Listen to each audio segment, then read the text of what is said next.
ಜೈಲಿನಲ್ಲಿ ಅಕ್ರಮಗಳು ನಡೀತಾ ಇವೆ ಅನ್ನೋ ಆರೋಪದ ಬೆನ್ನಲ್ಲೇ ಬಂಧಿಖಾನೆ DGP Alok Kumar full active ಆಗಿದ್ದಾರೆ. ಜೈಲುಗಳಿಗೆ ಭೇಟಿ ನೀಡಿ ಪರಿಶೀಲಿಸ್ತಾ ಇದ್ದಾರೆ.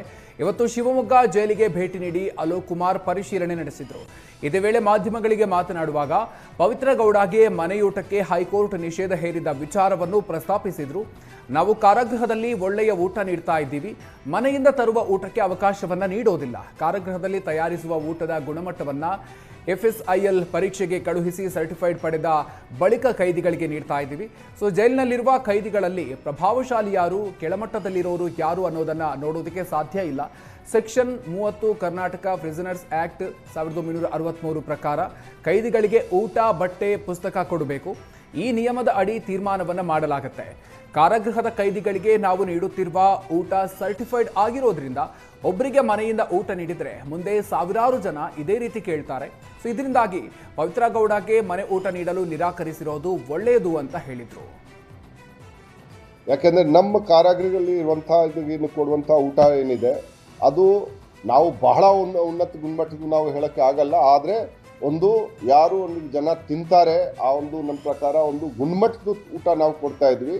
ಅದು ಫಸಾಯಿ ಏನಿದೆ, ಇನ್ಸ್ಟಿಟ್ಯೂಟ್ ಏನಿದೆ, ಅದು ಏನು federation of safety, food safety and standard authority of India ಏನಿದೆ, ಅವರ ಕಡೆಯಿಂದ ಸರ್ಟಿಫೈಡ್ ಊಟಗಳು ಅದು ಪರಪ್ನಾಗಾರ ಪ್ರಿಸನ್ಗೆ ಮತ್ತು ಬೇರೆ ಕಡೆ ಇದೆ. ಇಲ್ಲಿ ಆ ಸರ್ಟಿಫಿಕೇಟ್ ಎಕ್ಸ್ಪೈರ್ ಆಗಿದೆ. ನಾನು ಅವರಿಗೆ ಹೇಳಿದ್ದೇನೆ, ಅವ್ರಿಗೆ ತಕ್ಷಣ ನವೀಕರಿಸಲಿಕ್ಕೆ ಅದು ಏನು ಕ್ರಮ ತಗೊಳ್ಬೇಕು ಅದು ಕೂಡ ತಗೊಳ್ಬೇಕು. ಸೊ ಆ ಫಸಾಯಿ ಅಪ್ರೂವ್ಡ್ ಸರ್ಟಿಫೈಡ್ ಊಟ ನಾವೆಲ್ಲ ಕೊಡ್ತಾ ಇದ್ದೀವಿ.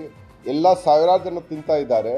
ಅದರ ಬಗ್ಗೆ ಸಮಸ್ಯೆ ಇಲ್ಲ. ಸೊ ನಾವು ಅಲ್ಲಿ ವ್ಯಕ್ತಿತ್ವವಾಗಿ ಯಾರು ಪ್ರಭಾವಶಾಲಿ ಇದ್ದಾರೆ ಅವ್ರಿಗೆ ನಾವು ಬೇರೆ ಟೈಪ್ ನೋಡೋದು, ಯಾರು ಚಿಕ್ಕ ಮನೆತನದಿಂದ ಅಥವಾ ಇದು ಬೇರೆ ಜನ ಬಂದಿದ್ದಾರೆ ಅವರಿಗೆ ನಾವು ಬೇರೆ ಟೈಪ್ ನೋಡೋದು, ಅದು ನಮ್ಮ ಪ್ರಕಾರ ಸರಿಯಾಗಲ್ಲ. ಗದಗ ಜಿಲ್ಲೆಯ ಲಕ್ಕುಂಡಿಯಲ್ಲಿ 8ನೇ ದಿನವೂ ಉತ್ಖನನ ಕಾರ್ಯ ಮುಂದುವರೆದಿದೆ. ಇದರ ನಡುವೆ ನಿಧಿ ಸಿಕ್ಕ ಗದಗ ಜಿಲ್ಲೆಯ ಲಕ್ಕುಂಡಿ ಈಗ ಟೂರಿಸ್ಟ್ ಪ್ಲೇಸ್ ಆಗಿದೆ. ನಿಧಿ ಸಿಕ್ಕ ಜಾಗಕ್ಕೆ ಫ್ರಾನ್ಸ್ನ 15 ಪ್ರವಾಸಿಗರು ಭೇಟಿ ನೀಡಿದ್ದು ನಿಧಿ ಸಿಕ್ಕ ಜಾಗ ವೀಕ್ಷಣೆ ಮಾಡಿದ್ದಾರೆ. ಈ ವೇಳೆ ನಿಧಿ ಸಿಕ್ಕ ಜಾಗ ನೋಡಿ ಖುಷಿಪಟ್ಟ ವಿದೇಶಿ ಪ್ರವಾಸಿಗರು ಪ್ರಜ್ವಲ್ ಪ್ರಾಮಾಣಿಕತೆಯನ್ನ ಮಿರಾಕಲ್ ಅಂತ ಬಣ್ಣಿಸಿದ್ದಾರೆ.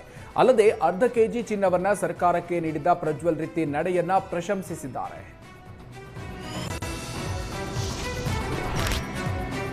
ಶಬರಿಮಲೆಯಲ್ಲಿ ಹಾರಿಬಿಟ್ಟ ಪಾರಿವಾಳವೊಂದು 900 ಕಿಲೋಮೀಟರ್ ಕ್ರಮಿಸಿದ ಬಳಿಕ ಮರಳಿ ಗೂಡು ಸೇರುವ ಮೂಲಕ ಅಚ್ಚರಿ ಮೂಡಿಸಿದೆ. ಚಿತ್ರದುರ್ಗ ಜಿಲ್ಲೆಯ ಮೊಳಕಾಲ್ಮೂರು ತಾಲೂಕಿನ ತಳವಾರಹಟ್ಟಿ ರಾಜು ಅನ್ನೋರು ಸಾಕಿದ್ದ ಮದಕರಿ ಎಂಬ ಪಾರಿವಾಳವನ್ನ ಶಬರಿಮಲೆಗೆ ತೆರಳುವ ಮಾಲಾಧಾರಿಗೆ ನೀಡಿದ್ರು.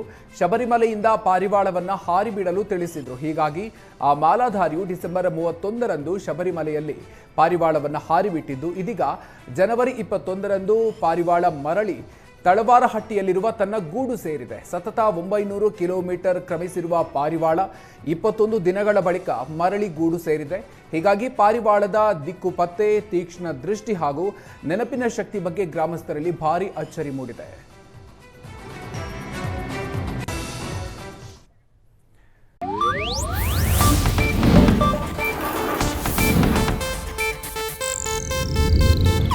ಇದು ಏಷ್ಯಾನೆಟ್ ನ್ಯೂಸ್ ನೆಟ್ವರ್ಕ್ ಪ್ರಸ್ತುತಿ.